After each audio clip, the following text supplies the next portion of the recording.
Welcome to Seek Reality with Roberta Grimes. Joyous conversations about what the afterlife evidence and modern science combine to tell us is true about our one reality. You have nothing to fear. You are eternal and you are perfectly loved. Knowing the truth changes everything. Now, here's Roberta. Welcome to Seek Reality. I'm Roberta Grimes, and I'm so happy you're with us today. This is going to be fun. Our guest today is one more. We've had a string of these people that I really love who are really sincere seekers. Ray Catania is another one. He's an author, he's a metaphysical teacher, he's a theorist and a life coach, and he's a really interesting guy. And I think he's somebody that I can't quite keep up with him, but I enjoy that. He's written 2 books so far in his Awakening series. The first is The Atheist and the Afterlife, and his second book is, and I love this title, You're Still Alive, So Act Like It, which is so true of so many people. I want to say that to them. Ray says that it is his insights that make him a sought-after practitioner, but in fact, coming to know him a little bit makes him say what really makes him sought after is he's just extremely, very psychic. His publicist calls him a sought-after practitioner in scientific spiritualism and in the practice and the practical application of metaphysics. He's a thriving person with a private practice, and he guides people in that private practice. He guides individuals in their transformative journeys. And like so many people nowadays, he's had a near-death experience. He's an ordained minister with a master's certification in life coaching, Reiki, and meditation. And he's now pursuing his doctorate degree in metaphysical parapsychology. So, he's bored a lot, obviously. He doesn't have anything to do. Ray Catania combines his extensive formal education with other leaders in his field, including intuitives, mediums, shamans, and energy healers. Ray, welcome. It's delightful to have you back with us again. Roberta, thank you. Thank you for having me. It's a pleasure to be here as always. I enjoy being with you. Now, some of the things you said that I've loved include find your why. Mm-hmm. Now, many people don't say that, but I think it's very important. A lot of people sort of get going and they don't ever think about their why, mm-hmm. which to me, I agree, is one of the most important things. Why are you doing what you're doing? Why are you pursuing what you're pursuing? What's the reason you want to do what you're doing? Exactly. Talk about that. It's the motivating factor behind the accomplishment, the thing that it is that you want to accomplish. I'll tell you the story that what happened to me. I was working for a large organization, and I had lunch with a competitor, the president of that company, and he was trying to recruit me to come work for him. And we were sitting there having lunch, and we were talking. And he came up with the question. He said, well, Ray, let me ask you. He says, what's your why? And I thought about it and I was like, what does he mean by that? What's my why? And he says, he elaborated and he said, well, what's your reason for doing what you do for a living in that case? And why are you good at it? And I said, and then it hit me. I knew where he was going. And I said, oh, okay. And my answer was, I do what I do for my children so they can have everything that they need and some of the things that they want. I said, if my employer simply paid me in things that my children need and some of the things they want, I would be just fine with that. And I don't need the money.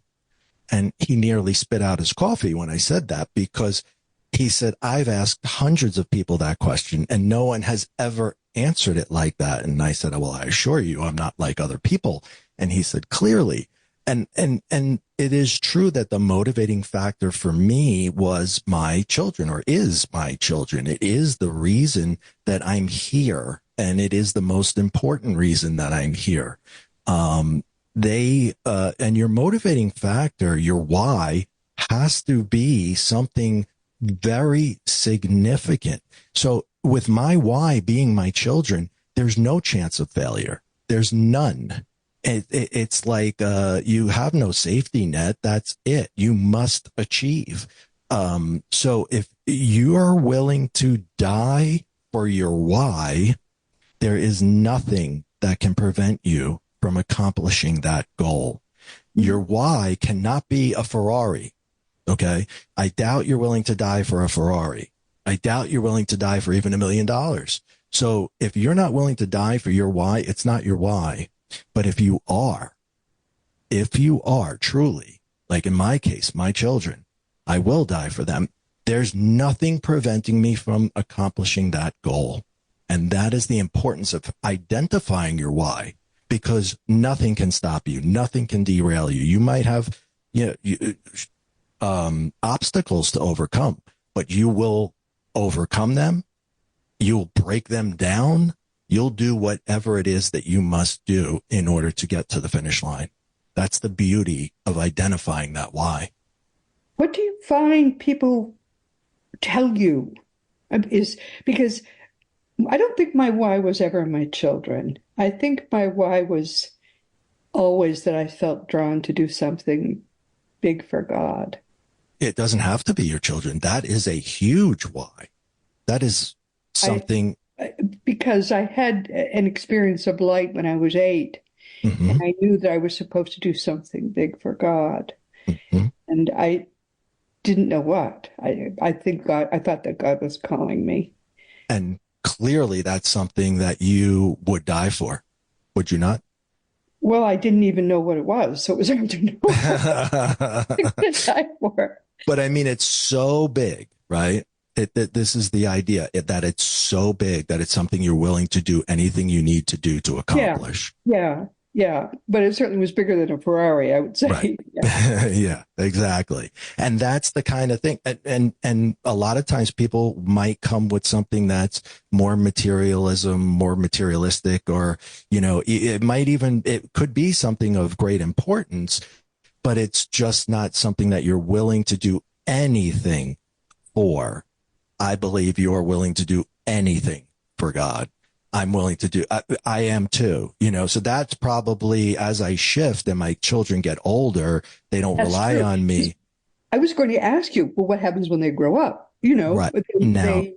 Because we all have to eventually let go of our children, right, and let their lives become their lives. And that's, which is a bittersweet moment. It sure is. Of our lives. It absolutely is. And I'm experiencing that right now as they're in their 20s and they're getting on with their lives, and they don't need me so much anymore. Oh. So my new why is spreading this word that folks can have anything they want. Anything they want. You have to tap in to your higher self. And you can acquire anything. And whether you refer to that as God or the universe or whatever, when you tap into that universal energy of all things, the creator of all things, you can have it all. And it takes a while to really get on that frequency and understand it and get out of the ego, the egoic mind, which is attached to your subconscious and your past. But right. Once you do that, once you achieve that and you redirect your focus and you get it from above, there is no stopping you. You are limitless. You can do anything. And that is the message that I want to give to everybody. I want everyone to know that. And I think you do too. And that's kind of the path that we're currently on. Right. That's right. And my kids will just have to figure it out for themselves now. Yes.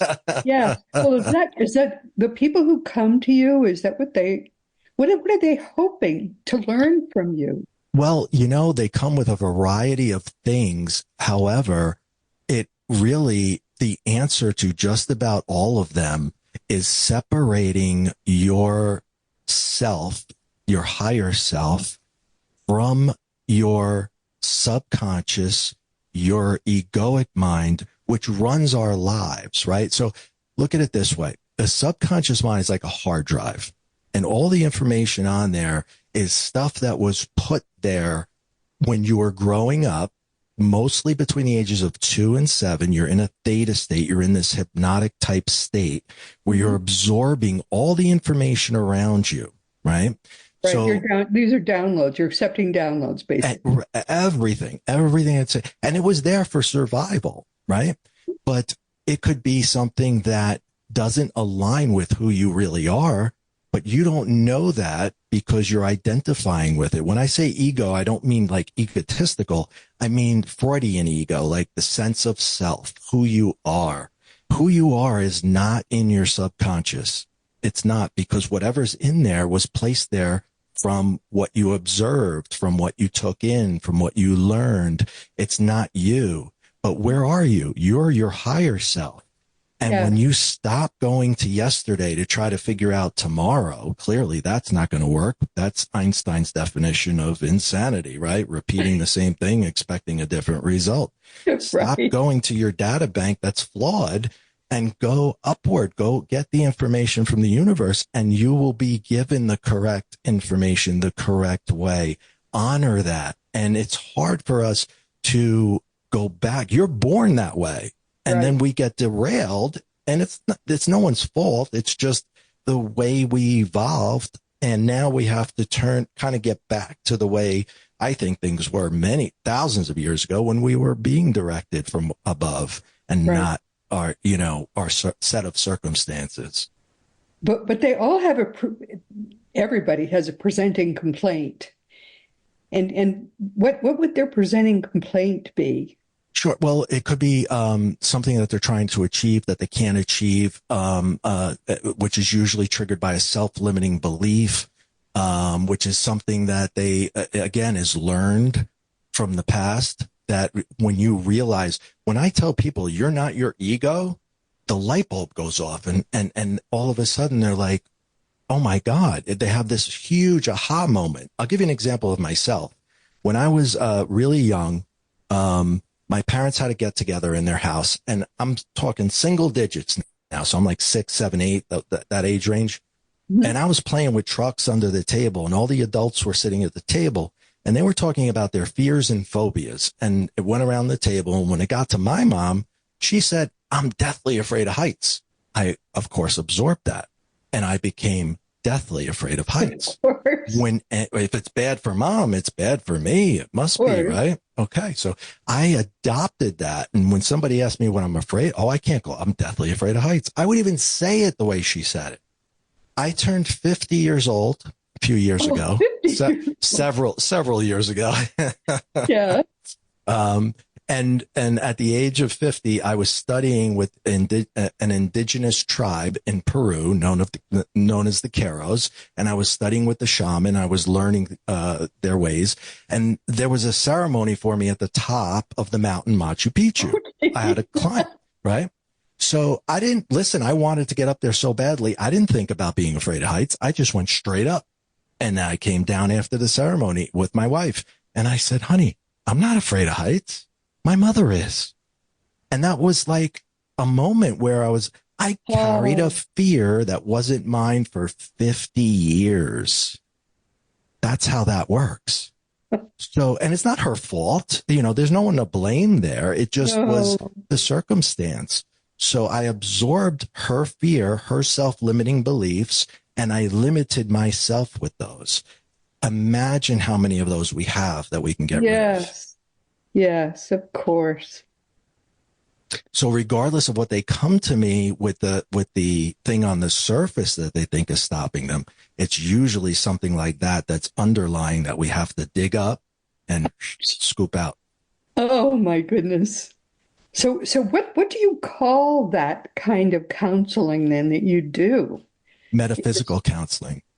And metaphysical counseling. Yeah. Yeah. Wow. It's a combination of spirituality and science, because I use modern day psychology, and I use spirituality, and I even use physics, and I put it all together into a package, and that combination, that's what they taught us in college, and that's what I'm in school for now, working towards my doctorate. And the school has done such a fascinating curriculum that they've put together where we can really see how those go together and utilize them in a way to just completely change your perception of reality. And I know that sounds crazy, but it's real. And when you change your perception, yeah. I know. Well, when you look at the world through a different lens, right? One that's not limiting, one that's not not being done to you, but you're doing to it, right? Yes. It changes everything. It opens doors that you didn't ever know could be opened. And it's not as hard as you think. It's actually pretty easy when you get to the nuts and bolts. Instead, when you change the way you look at things, the things you look at change. Yes. I'm not sure, but that's great. That's a great quote. Well, that's what you're saying, really. It is. It is. Change your perception of reality, and your reality will change to a better perception.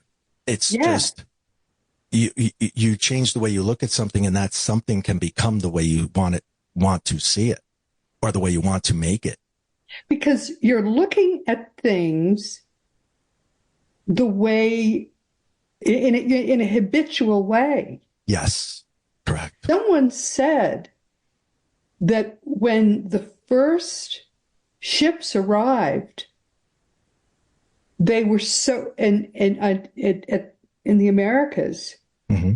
They were so impossible for the people, the indigenous people here, to imagine. They were actually invisible to them. They couldn't see them. Wow. They probably saw them like aliens, right? Because they're completely different from any human form they've ever seen before, and doing things that they've never seen done before. Objects that could not be imagined by the people who were looking at them, so they actually were not there. And yet they were very real, weren't they? Yes. Yeah. So we need to take a second look at things like that, things that we think aren't real, things that we doubt, and take a second look and say, well, wait a minute, this can be very real. Yes. And can be something that can change the course of life. How astonishing. And so what you do is to help people to step outside of this reality that they imagine is around them, but that is not necessarily real, and help them to reimagine the reality that is actually true, and then step into that. Yeah, dare I say I help them seek reality? Yes. Seek a bigger and a better and a more true reality. Yes. Aren't you fresh? Yes. Yes. That's a very... We are very much on the same page. Yes.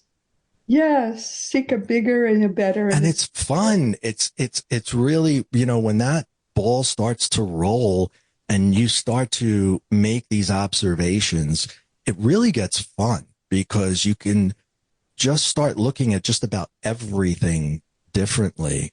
I had a conversation with one person who was very anxious about money, and she was struggling with her bills and having a hard time, with that. And it was really taking its toll on her, to the point where she stopped leaving the house. It was really detrimental to her. And I said, well, wait, let's stop.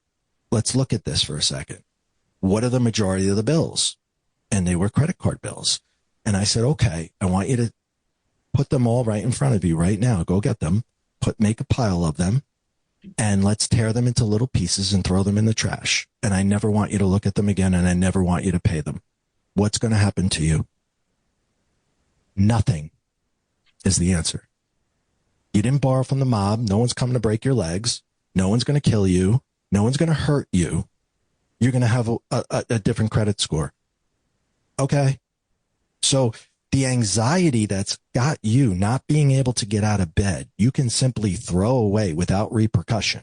And banks are going to hate me for saying this, but the truth of the reality is nothing will happen to you, except you'll have no credit score. Big deal. There's a lot of people without a credit score. So you are you're taking this imaginary thing. Of course, the banks want you to think that you're going to get hurt. They want you to think it's detrimental. It's not. No one's going to come and kill you because you didn't pay your American Express bill. It's just not going to happen. So throw it in the trash and get on with your life. You have to pay for your house. Okay, you have to pay for your house. You have to pay for food. You got to keep the electricity on. The other stuff, just throw it away. But you won't be able to buy stuff. You can buy stuff with your money, which is the way you should have bought it in the first place. And I'm not, trying to say, but whatever got them there, got them there. Well, they will have to do what they should have done in the first place, which is to get a debit card and that's right. pay with their debit card. That's what they always should have done. Right. So you learned from the experience. No one's going to harm you. That's what bankruptcy is there for, actually. It's to get you out of that situation, walk away, and move on with your life. Right. That's so true. We hurt ourselves with a lot of things that we don't have to hurt ourselves with. That's true. It's not an ideal way out, right? Of course, but it's the way out for someone who doesn't have any other means of doing it. And the thought that has been imposed on her is you're going to get hurt. You're going to get, no, you're not. You're not going to get hurt. You can throw them in the trash. She was so relieved. She was like, I spoke to her again and she's like, she's on cloud nine. That weight was lifted off her shoulder. Actually, probably the banks are going to target me. They really are. Yes. They have a guy named Claude who they've hired to come after you, my friend. I know. I really got to watch what I say, right? Hey, listen. There's, not gonna get into it. Unless you borrow from somebody who really can hurt you. You could get a new start, right? You can get a new start. You can always get a new start. Yeah. Don't worry about it. Yeah. And actually, in point of fact, people who have just gone bankrupt can pretty easily get a new credit card and so on because they can't, because for another 7 years they can't go bankrupt again. So that's right. They're like, here you go. Yeah, so true. It's easy to get a new credit card. Yes. And like many years ago, I don't know. I think it was like I had a very serious car accident and I couldn't work, and I was in that situation. So I could not pay my bills and they were calling and harassing. And I was just like, I just wanted to curl up in a ball and die. And then I discovered bankruptcy and I did it. And it was over just like that. And I never had to feel that way. And within a couple of years, people are sending me credit cards all over again. I mean, it's not that bad at all. No. You might not be able to buy a house for a while. You have to rent. Okay, big deal. Eventually, you'll be back on your feet before you know it. And people love to lend you money because they know you're debt free. One of the wisest men who ever lived, and he's full of all these wise little sayings, was Thomas Jefferson. And he said, how much pain have caused us the evils which never happen. That's right. I love his sayings, by the way. He's a brilliant man. Absolutely. Dear man. Yep. What do you say about luck? He has a great one about luck. The more I work, the more luck I have. Is that right? Something like that. Oh, great one. Yes.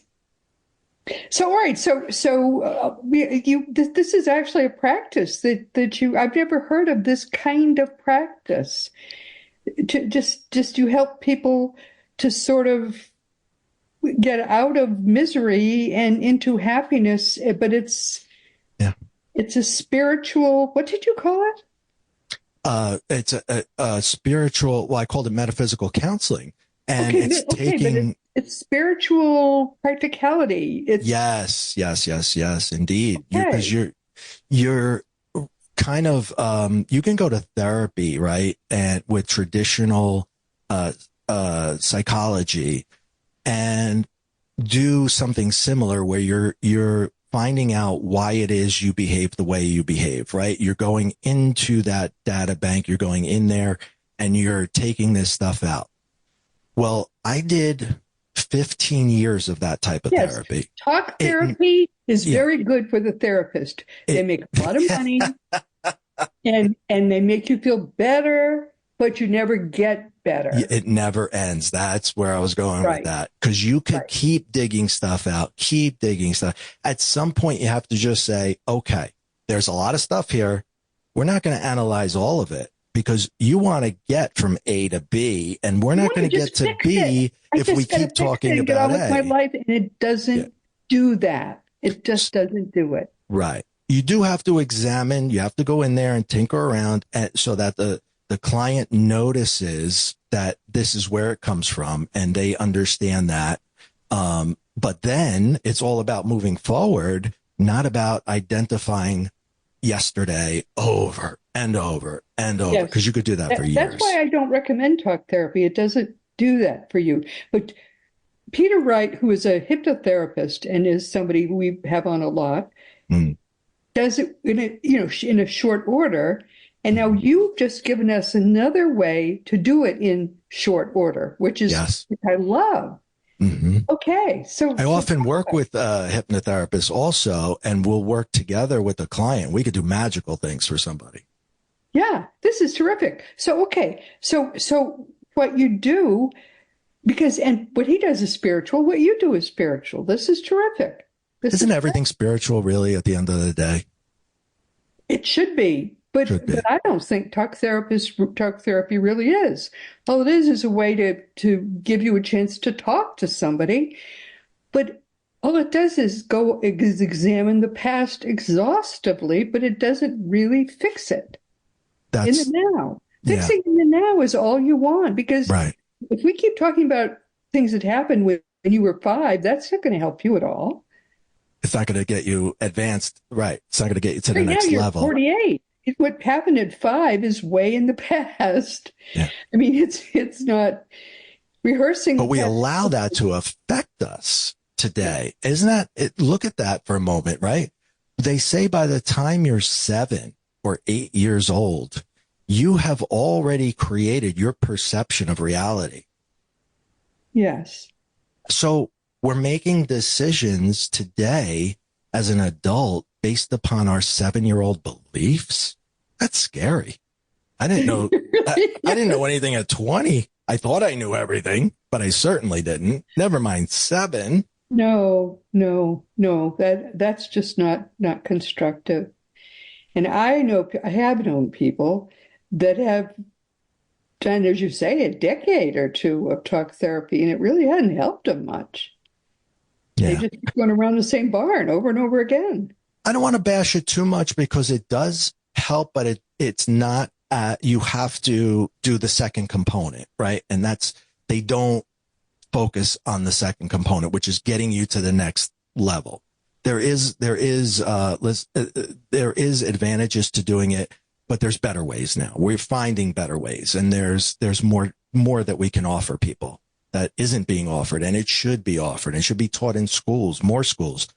You know how long it took me to find a doctorate degree from any college in metaphysics? I mean, I could only find 2. I think there's more today, but at the time there was only 2, and one was Stanford, and they're not going to have me.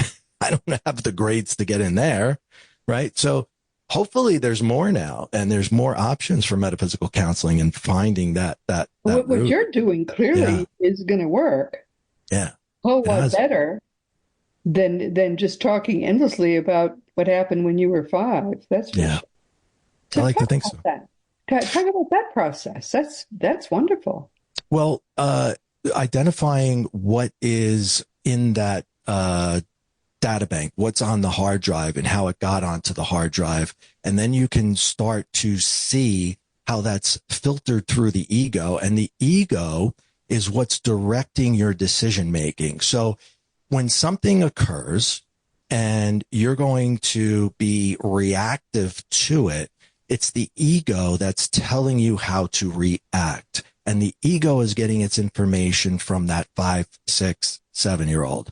Yes. Obviously not what you want, right? So a car cuts you off, you get angry, you scream at the person. Well, that's very 7-year-old-ish, isn't it? Because Yes. you didn't collide. Nothing happened, right? Oh. Absolutely nothing. It was a mistake. The other person's not trying to harm you.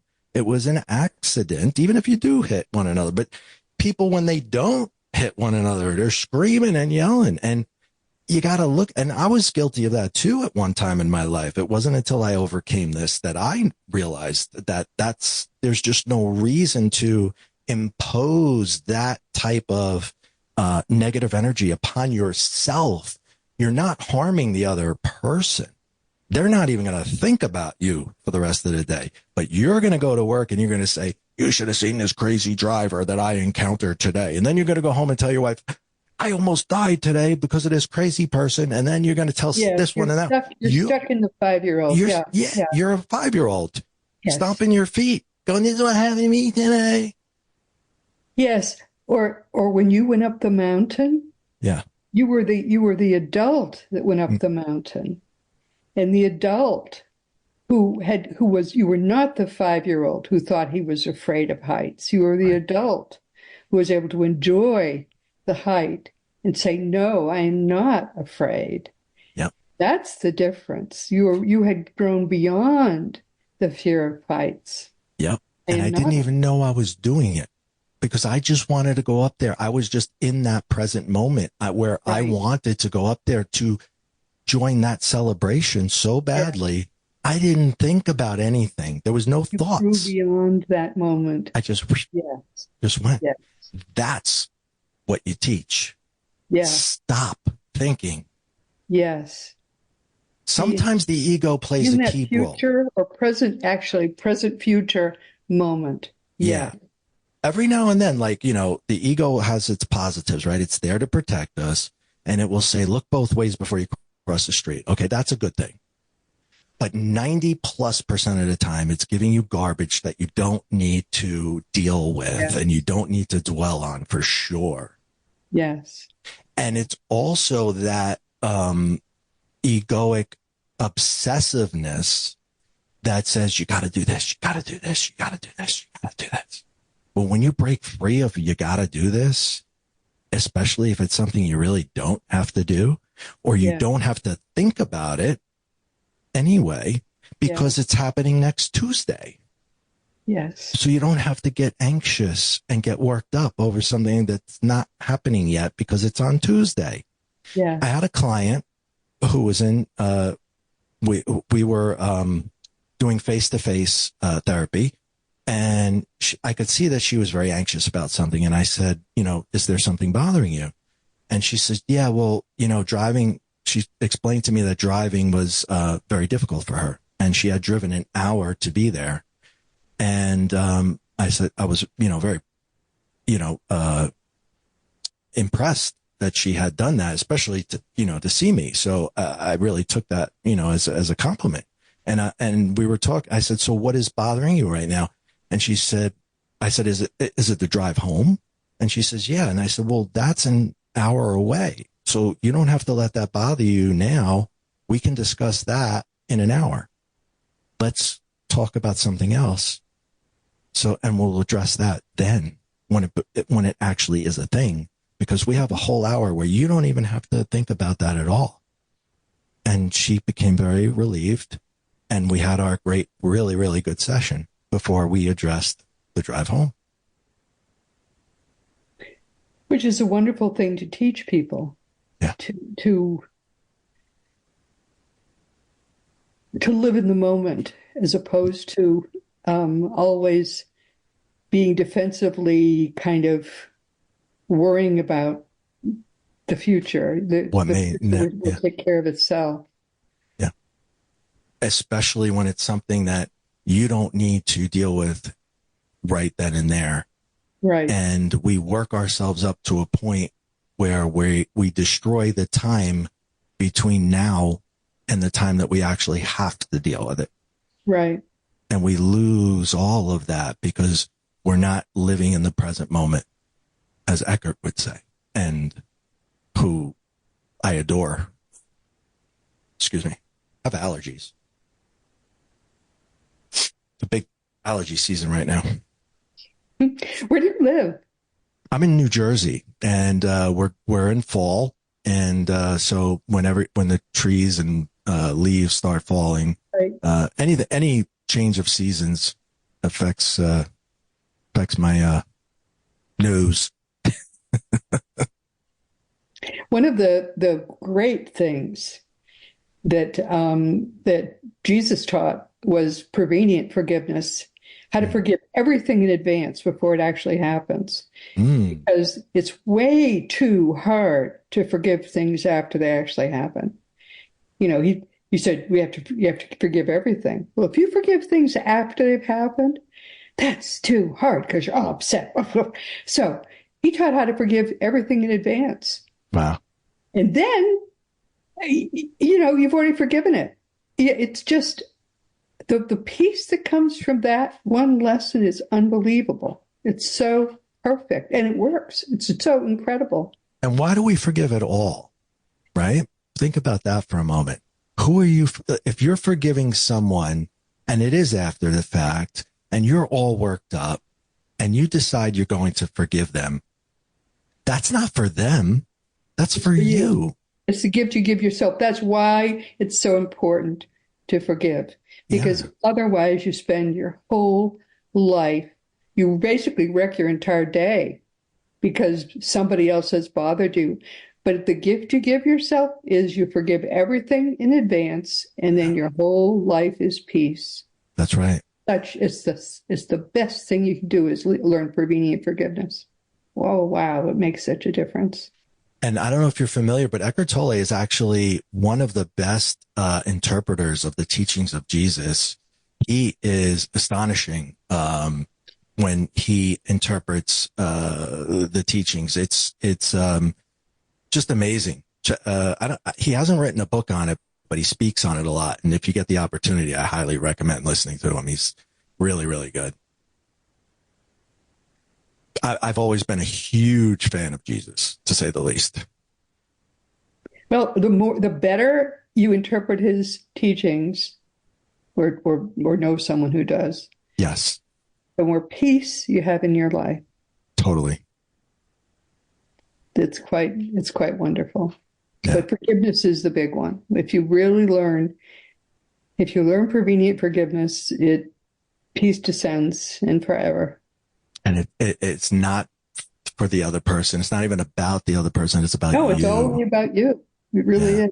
Yeah. Life is too short to be having any kind of stress in your life at all. Mm-hmm. It's quite joyous. But it's great that you're doing this, because the power you're giving to people, if you're freeing them from all these worries, my goodness, in an hour I'm going to have to drive. Oh, next week I'm going to have to get in a car again. Oh my goodness, how terrible that is. I mean, to have these kinds of stresses in your life is a terrible thing. It's if you don't have any stresses in your life at all, think of the power you have in your life in its place. That is so wonderful. It's all a part of detachment and the art of surrender, because there's so much we can surrender to, especially things that we don't have control over. If you're not going to change something, right? If you're not going to be a part of whatever, I call it, it's not my fight. There's a chapter in the book called It's Not My Fight. And I'll give you an example, like the election, for example. Everybody's very polarized about the election. Well, the election is not part of my fight. And I'm not running for president. I'm not running for office. I'm not running for anything. So I'm out of it. I don't watch it. I don't pay attention to it. I don't care who's running. I don't want to know who's running. Done. What I teach people is, if you can't change an outcome, Surrender to it. Whatever the outcome is going to be, you can't change it. Allow it to be. Yeah, you just give it up. It's not stressing yourself about it. Is if something you cannot change, is just giving yourself stress over nothing. Correct. Now, if it is your fight, on the other hand, and it is something that you're passionate about, I'm not saying don't pursue that. What I am saying is, if it's not, Don't allow it to affect you negatively, because again, it's self-imposed hurt and angst and anxiety that you're taking on that you don't need. Right. Just take the stuff that you want to change, that you can change, that you plan to change. People don't take care of their own psyche the way they really should. I mean, your body, your mind especially, is where you live. Mm, You've got to just give peace to yourself, because I like that's that. your home. That's where you live. I like that a lot. But that's so important. And it affects your body, right? Because your Affects your mind body too. Yes. affects your body. People It's who just, deal with chronic illness and chronic pain, a lot of times that comes from chronic anxiety. yes. People say to me a lot, people that I know, how come you're so happy all the time? Well, it's not hard to understand, right? Isn't it about not being sad? Yes. It's Right. about not being stressed. It's about not being Yeah. sad. It's about, oh my You goodness. don't have to be, if you say you have to be happy, they think they have to do something to be happy. You just have to not be sad. I'm And not there sad. lies I'm not contentment, stressed. right? I'm joyous all the time. There you go. That's it. It That's is it. so, I'm so sorry. I'm not joyous about this. We've come to the end of our time. I'm so sorry about that. What do you want people to take away from our time together today? That you can free yourself from the reality that you don't like and be part of the reality that you do. Seek the reality you want to be part of, and go there and enter there. And if you don't know how to do it, find a mentor, find somebody that can help you get there. We're out there. Find us and pursue your dreams and goals. Thank you. There are three websites that belong to Ray, and he will I will put them on the materials that go with this interview so that you can find him easily. And Kind of got everything into to raycatania.com now, so it's not so confusing. The others are still there, but it all will, it goes to raycatania.com will get you to raycatania.com. everything. Okay. Oh, I made it And less his books are confusing. great too. I really Thank recommend you. his books as well. It's been so good to visit with you. We'll have you back again. Thank you so much. I appreciate you, Roberta. Thank you. I appreciate you too, because I think what you're doing, there are, as I say, there are people who will just talk and listen, but I think what you're doing is very productive. I think helping people understand that this kind of spiritual depth is something that can be taught, that they can learn to have in their own life and create for themselves. This kind of place is right inside them. Yeah. And, and Ray can help you find it. And then once you find it, you're free. He can help you get free, which to me is a glorious thing. So stay there a minute. I will talk to you afterwards. But I just have to talk about a little bit about next week and who's going to be our guest next week. Everyone, I'm so sorry we've come to the end of our time, but once again, my beloved friends, this has been Seek Reality with Roberta Grimes. I'm very glad you could be with us today. Please never forget, you are a powerful, eternal being. You never began and you never will end. That's a fact. And when you get it, and when you get all its implications, it changes everything in your life for the better. Next week, our guest will be Jacob Cooper, who will be with us for the fourth time.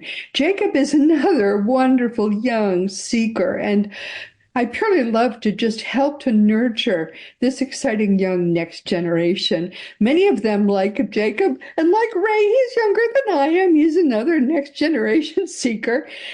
They've had spiritual experiences, and they've deeply sought and found things that they can pass on to people, helping others with these beautiful, powerful lessons that they've learned from their own brushes with the eternal. And like Ray, Jacob has been a popular, powerful Seek Reality guest. So please be sure to join us again next week. And this week we've been talking with Ray Catania, and he's been with us for the third time, but not the last. He's an author, a metaphysical teacher, a theorist, a life coach. He's the visionary behind limitless publications, limitless coaching, scientific spirituality for the modern human. I love that. He's written 2 books so far, and I don't think they'll be the last. The first is The Atheist and the Afterlife, and his second book is You Are Still Alive, Now Act Like It. That's for sure. Ray says that it's his insights that make him a sought-after practitioner, but I think he's just also kind of psychic. His publicist calls him a sought-after practitioner in scientific spiritualism. He has a thriving private practice, and he's also still continuing to learn. So you might just consult him and see if he can help you. Now, as you know, our great friend Craig Hogan is the president and guru of Seek Reality Online. Whether you like it or not, your life is eternal, so you might just seek Reality Online is there. You might just go and see if you can learn something about your eternal life, so you'll have kind of a head start on what comes next. And of course, teachingsbyjesus.com is your best resource for all the beautiful divine truths that are brought to us now in perfect love by the greatest teacher of them all, Master Jesus. I'm sorry, the Christianity that is there now really didn't come from Jesus. It came from the Roman Emperor Constantine. And now at last, as that Christianity dies, the Christianity that should have come from Jesus finally is coming alive. So if you'd like, you can go to teachingsbyjesus.com and start to learn from the genuine Jesus. Also, as you know, I have some nonfiction books, but I'm sorry we don't have time to talk about them because I was so interested in talking to Ray. If you want to talk about anything at all with me, just go to the green contact block on robertagrimes.com and contact me, and I'd love to hear from you. And all of them more than my 550, I've lost count. I think it's almost 600 now. Past episodes of Seek Reality are available wherever audio podcasts can be found, and there also now are some video episodes each week on Roku or Fire Stick. Meanwhile, this has been Seek Reality with Roberta Grimes. Please enjoy and make the most of this coming week in our one reality, always knowing that you are a powerful, eternal being, and most of all, in this entire gigantic, but it isn't so big, actually, it turns out, reality, all of this, the whole gigantic reality, in this whole right reality, you, most of all, believe it or not, you are most of all the most perfectly loved. You've been listening to Seek Reality with Roberta Grimes. Roberta blogs and answers questions at robertagrimes.com. Join us every week as we explore what the afterlife evidence and modern science combine to tell us is true about the one reality we all share. Knowing the truth changes everything.